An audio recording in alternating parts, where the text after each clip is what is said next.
انبیاء معصوم وي، انبیاء نه گناه نشي کېدای. قبل از اعلان نبوت و بعد از اعلان نبوت جمهور علماء دا موقف ته چې انبیاء علیهم السلام هر قسم صغیره کبیره گناهونو نه پاک دي قبل از اعلان نبوت و بعد از اعلان نبوت. دا زمون ایمان دی چې انبیاء نه گناه کېدای نشي.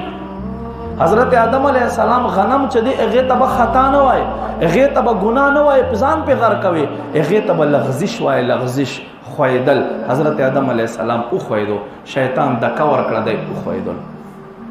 بهرحال ما عزت مندو خدای باوجود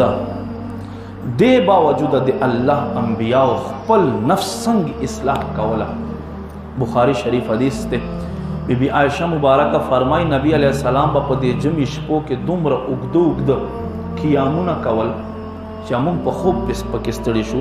فرمائی حتی تبرمت قدماه، نبی علیہ الصلوۃ والسلام دا پوند مبارک چې دی له دین نبوی نه را روانه شو، دا به وسیرل شوی.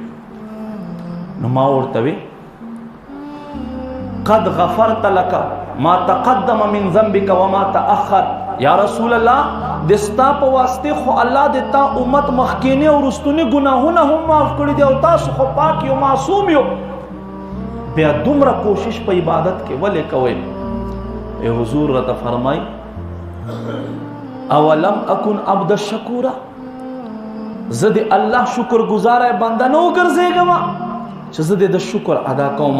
ما ته صحت را کړی، ما ته زندگی را کړی، ما ته نن الله هر سره کړی، زه د خپل رب شکر ولې نه په باندې ادا کوم؟ په دې اندامونو باندې، په دې سترګو باندې، په دې خوله باندې، په دې ژبه باندې، په دې لاسونو باندې.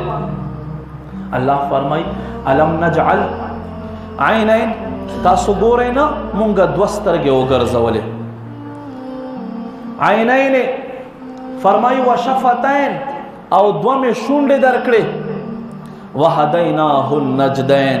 په هغه وخت کې چې تاسو د خپل ښه او په بد نه پوهېدئ، تاسو ما شکر نه ادا کوئ، ما تاسو ته په هغه وخت کې د مور سینې لارو ښایله چې دلته به ته پیس کې او خېټه به مړوي. فرمایي تاسو نه ګورئ؟ فرمایي الم ينظرون الى الابل كيف خلقت والى الجبال كيف نصبت وإلى الجبال كيف رفعت وإلى الأرض كيف سطحت. تاسو نو ګورئ دا اوخ ما څنګه پیدا کړی دی، تاسو د غرو ته نه ګورئ چې دا ما څنګه اوچت کړی دی، تاسو د ځمکې کې غور نه کوئ چې دا ما څنګه خورا کړی دا. فرمایي ان الانسان لفی خسر، واورئ انسان په خساره کې پروت دی.